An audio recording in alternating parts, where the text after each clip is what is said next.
Welcome to the 5th video in our series where the focus is on food, one of the most important activities we all undertake on a daily basis, trying to feed ourselves while achieving what is called a balanced diet.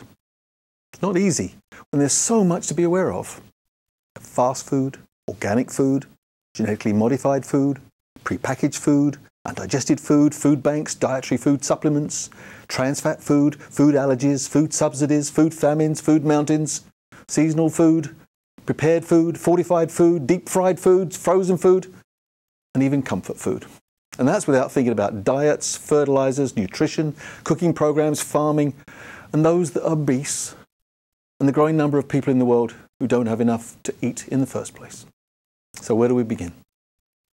In North America today, food is expected to be available, affordable, and convenient, while the food industry, like every other business, is expected to make more profits every year. Michael Pollan has written several books in the last few years related to the subject of food. In The Omnivore's Dilemma, he noted that the food industry's drive for profit has led them to encourage the public to buy more food, which resulted in such phenomena as supersizing, and to selling food for a higher price, which has led to prepared and prepackaged foods, and to making food for less, which has led to all manner of food fillers, mostly from corn. But we'll get back to that a little later. In one of his most recent books, In Defense of Food, An Eater's Manifesto, he starts the book with important advice for all of us. Eat food, not too much, mostly plants. And that's it. But is it really that easy? So let's begin with some basics for us here in North America. The average North American spends around 8% of their income on food. That's not too much, especially since the North Americans spend far less of their income on food than many other countries in the world. In contrast, North America spends nearly 18% of its GDP on healthcare, much higher than many other countries in the world.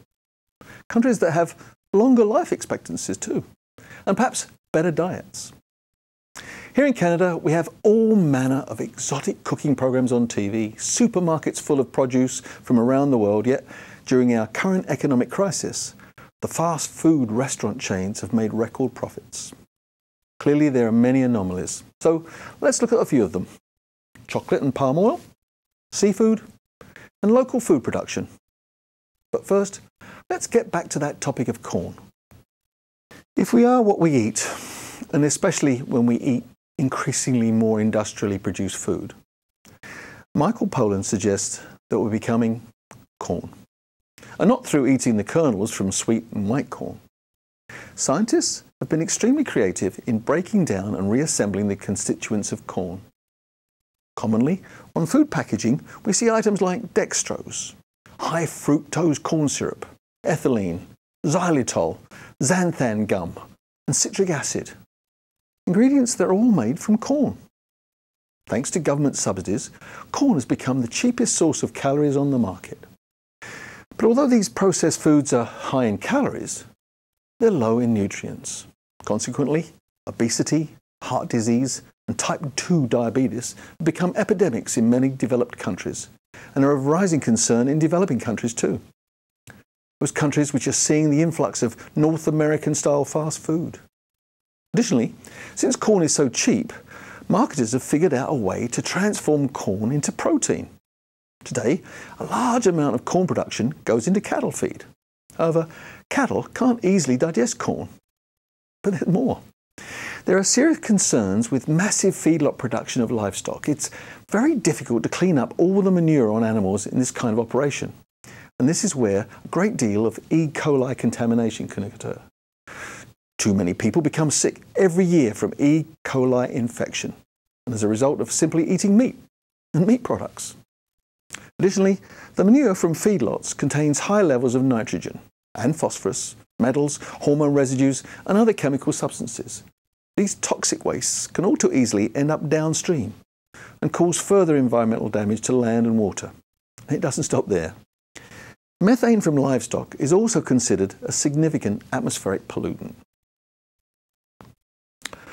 Now, while the production of corn is government subsidised, Sadly, many farmers are facing bankruptcy. Not simply because of the price of corn that's become so low, but because they now also need to buy genetically modified seed and fertilizer and pesticides from large corporations. There is a cycle of dependence unlike any seen before. Now, if we spend $1 on the corn-based sweetener in our processed food, only about 4 cents gets back to the farmer.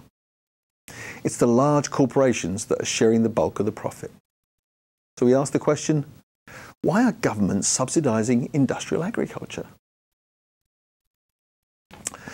Industrial agriculture now relies on the chemical and biotechnology industries, the oil industries, and pharmaceutical agribusiness to support industrial agriculture itself, which in turn supports the larger economy and international trade. When people spend less on food, they have more money to spend in different economic sectors such as housing, automobiles, electronic devices, and of course clothing. However, the majority of our cheap fast food and its artificially supportive production cannot match the real cost to the environment, to our health, and to natural habitats. Now let's look at another favourite, something we eat a lot of, chocolate. When we read the ingredient list on the average chocolate bar, we often find modified palm oil. Now, palm oil is also found in many processed foods and a good number of cosmetic products. According to a 2013 Greenpeace report, Indonesia lost at least 1.25 million hectares of forest over the period from 2009 to 2011, and the palm oil sector was the largest driver. As we know, forests are often called the lungs of the earth, storing carbon and exhaling the oxygen we breathe. In Indonesia, deforestation has given rise to another concern. The forests are the home to many endangered species, including tigers and orangutans. Okay, so let's make another interesting leap, from forests to the oceans.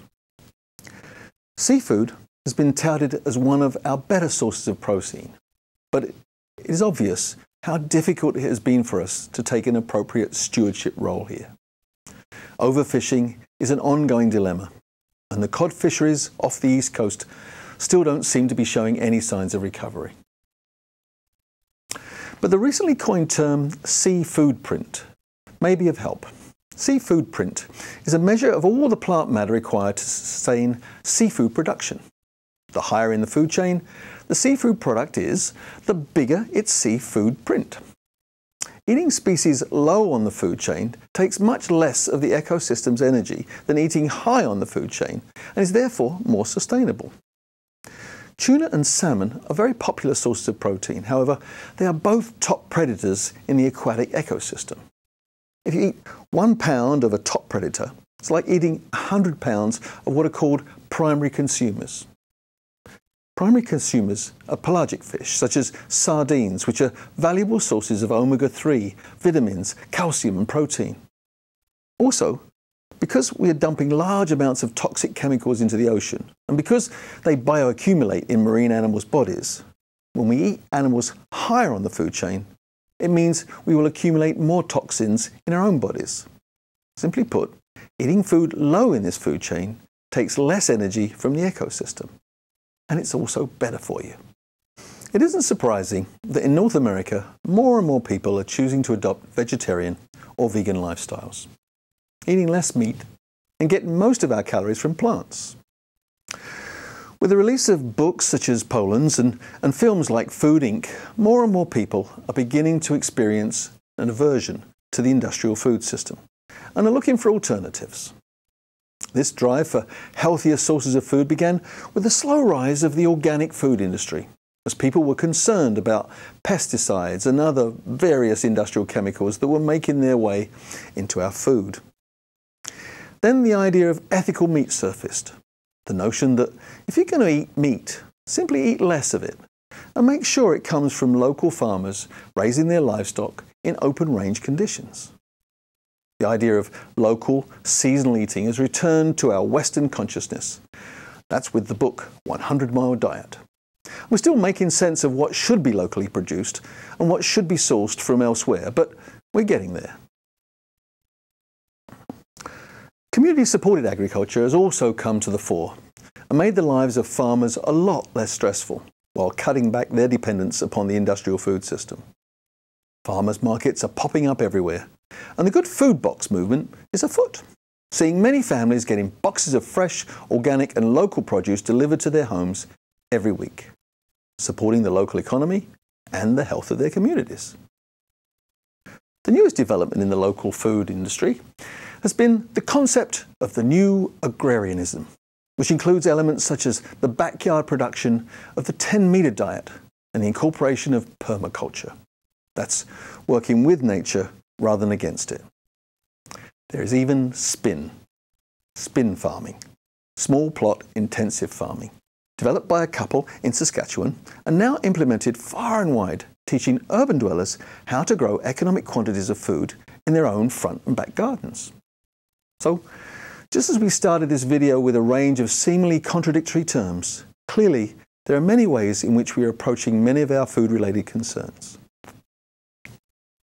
Jacques Cousteau said that for most of history, mankind has had to fight nature to survive.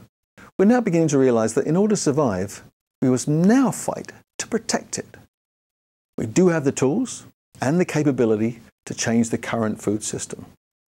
Making the choice to change our diets and to source much of our food locally is one of the easiest and tastiest ways to create better health for ourselves and the planet. And remember, when we change our choices and our diets, businesses will respond. So, eat food, not too much, mostly plants. Good luck, good health. We'll see you next time when we will talk about consumerism.